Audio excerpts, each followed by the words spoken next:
M sports फिनहब और आज मैं ये बताऊंगा कि सबसे अच्छी न्यूज़ पाकिस्तान की और सारे पाकिस्तान इसके ऊपर प्राउड हैं, जश्न मना रहे हैं और अभी तक 14 अगस्त आई नहीं है जितना सेलिब्रेट अभी कर दिया उन्होंने। इवन के अरशद नदीम को भी हैरानी थी बहुत कि इतने लोग आएंगे उसके पास और इतना जमकट्टा होगा उसका कि रोडें ब्लॉक हो जाएंगी लाहौर की, और इवन के एयरपोर्ट पे जगह नहीं होगी कैमरामैन्स की या सिक्योरिटी की। तो मुझे लगता है कि एक प्राउड मोमेंट था अरशद नदीम के लिए और बाकी पाकिस्तान के लिए और बाकी एथलीट्स के लिए कि उसने ऐसी परफॉर्मेंस दी। उसने ऐसी परफॉर्मेंस क्यों दी?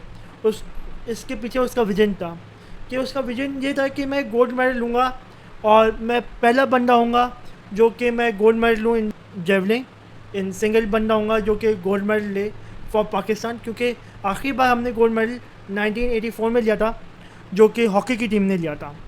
अब हॉकी ने एक दफ़ा लिया था, फिर उसके बाद हॉकी 3 दफ़ा क्वालिफाई नहीं हो पाई ओलंपिक्स में, मगर इसने गोल्ड मेडल लिया। इसने बताया कि मैं हूँ, मैं अकेले ही काफ़ी हूँ। तो इसके वजन से इसके पावर विल ने इसको हौसला दिया, इसे जिताया और इसको कामयाबी दिलवाई। मगर इसने एक दूसरा स्टेप किया कि इसने बाकी एथलीट्स के लिए दरवाज़ा खोल दिया। उन एथलीट्स के दरवाज़ा खुला है जो कि एथलीट्स बनना चाहते थे, बड़ी कोशिश करते थे मगर बन नहीं पाते थे due to restrictions of money, finance, या डांट के अम्मी अब्बू उठा देते थे, चल बे बैठ भाई, स्पोर्ट्स में क्या रखा है, पढ़ेगा लिखेगा बनेगा नवाब, खेलेगा कूदेगा बनेगा ख़राब। ये कहानी कब से चल रही थी पाकिस्तान में, इस इंसान ने ख़त्म किया है। और जो कहानी थोड़ी बहुत ख़त्म हुई थी वो क्रिकेट ने आके ख़त्म की थी, और क्रिकेट में इंतहाई ज़्यादा कंपटीशन था, बाकी स्पोर्ट्स में कोई ध्यान नहीं देता था। इसने आके बताया कि बाकी स्पोर्ट्स भी इम्पॉर्टेंट हैं और हमें बाकी स्पोर्ट्स खेलने चाहिए। और Olympics is a area, common game is a area जहाँ पे हम लोग अपने बच्चों को, अपने लोगों को वेल ट्रेन कर सकते हैं और वहाँ पर जाके वो मेडल ले सकते हैं। पाकिस्तान हमेशा से स्किलफुल लोगों का एक हब रहा है, बट उनको एक फैसिलिटीज़ नहीं दी, उनको राइट गाइडेंस नहीं दी, जिसकी वजह से पाकिस्तान अचीव नहीं कर पाया जो कुछ ये अचीव कर सकता था। मे भी ये अचीव कर सकता है अगर ये राइट माइंडसेट के साथ जाएं, राइट अप्रोच के साथ जाएं, और मे भी ये काउंट डाउन 1 से बढ़ा के 2, 3 और मे भी 5 पे ले जाएँ, जैसे, या मे भी 10 तक ले जाएँ, जैसे स्पोर्ट्स मिनिस्टर ऑफ पंजाब ने कहा कि 10 मेडल लेके आ सकते हैं हम लोग अगले ओलंपिक्स में। तो ये एक विजन है जो कि अब सब पाकिस्तानियों ने देखा है कि हम लोग ओलंपिक्स में क्या कर सकते हैं। तो ये आपका राइट टाइम है कि आप इसके ऊपर मेहनत करें, चीज़ें करें ताकि हम लोग मेडल लेके आ सकें, और जो अरशद नदीम ने काम किया उसको और हम लोग एक हाथ आगे ले जा सकें। सो मैं होप करता हूँ कि और एथलीट्स निकलेंगे पाकिस्तान से और डिफरेंट फील्ड्स में काम करेंगे। इवन के जो एथलीट्स गए थे जो हार गए in the racing, women racing या शूटिंग, गन शूटिंग या आपका स्विमिंग, जो हार गए, मैं उनसे भी कहूँगा कि वो भी बहुत अच्छे एथलीट्स हैं। उन्होंने भी ओलंपिक्स में पार्टिसिपेट किया इतने बड़े इवेंट में। मैं चाहता हूँ कि वो और मेहनत करें, अपनी और एक्सरसाइज पे वो ध्यान दें, अपने मसल पावर बढ़ाएं, अपने कोर स्ट्रेंथ के ऊपर पावर दें, और स्पेशली अपने कुछ चीज़ें हैं छोटी मोटी जो दिखती नहीं है कि वो इतने इफ़ेक्ट करती हैं, बट वो बहुत इफ़ेक्ट करती हैं, जैसे डाइट प्लान, जैसे स्लीपिंग प्लान, और स्लीपिंग साइकिल बड़ा अच्छा रहना चाहिए, सोशल एक्टिविटीज़ दूसरी होनी चाहिए जिसकी वजह से दिमाग स्ट्रेस आउट ना हो। तो मुझे लगता है कि बहुत सारी चीज़ें होंगी जिसकी वजह से पाकिस्तान जीत पड़ेगा।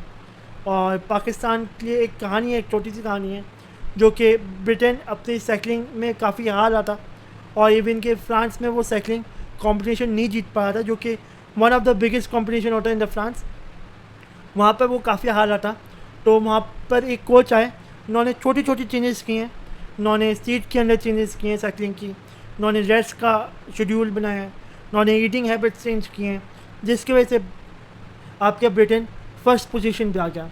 इसी तरह से आप छोटी छोटी चेंजेस करें, आप काफ़ी अच्छे एथलीट्स हैं और आप शायद मेडल लेके आ सकते हैं। और मैं होप करता हूँ कि आप कुछ ना कुछ जीतें, आप ओलंपिक्स में नाम करें कि पाकिस्तान का नाम हो।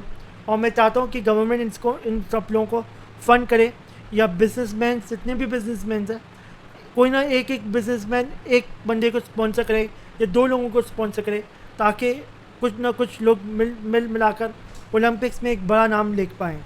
तो मुझे लगता है कि पाकिस्तान बहुत कुछ कर सकता है।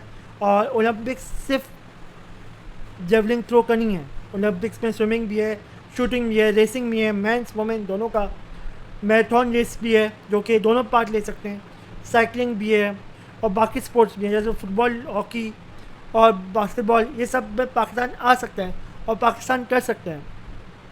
इवन कि पाकिस्तान के सबसे करीबी दोस्त चाइना है जो कि इतने सारे गोल्ड मेडल वो लेके आता है, तो आप उनसे सीख सकते हैं और उनके साथ जाके आप ट्रेनिंग ले सकते हैं। तो मुझे लगता है कि पाकिस्तान एक कैपेबल ताकत रखता है और ओलंपिक्स में आगे जाके अच्छा करेगा। ये एक विजन है जो कि बहुत बड़ा विजन है, जो कि बहुत कम लोग देखते हैं, बहुत ज़्यादा लोग इसके ऊपर हंसते हैं, मजाक उड़ाते हैं, मगर होता वही है जो कि जो विजन देखते हैं, जो इसके ऊपर काम करते हैं। जो हंसते हैं उनको हंसने दो, इग्नोर करो, क्योंकि आप इग्नोर ही कर सकते हो, उनको समझा नहीं सकते। आप समझाओगे तो आप खुद बेवकूफ़ बनोगे या बेवकूफ़ खिलाओगे। तो मुझे लगता है आपको इग्नोर ही करना चाहिए उन लोगों को। तो ये सब कुछ था ओलंपिक्स के बारे में और एथलीट्स के बारे में। अभी तक के लिए बाय।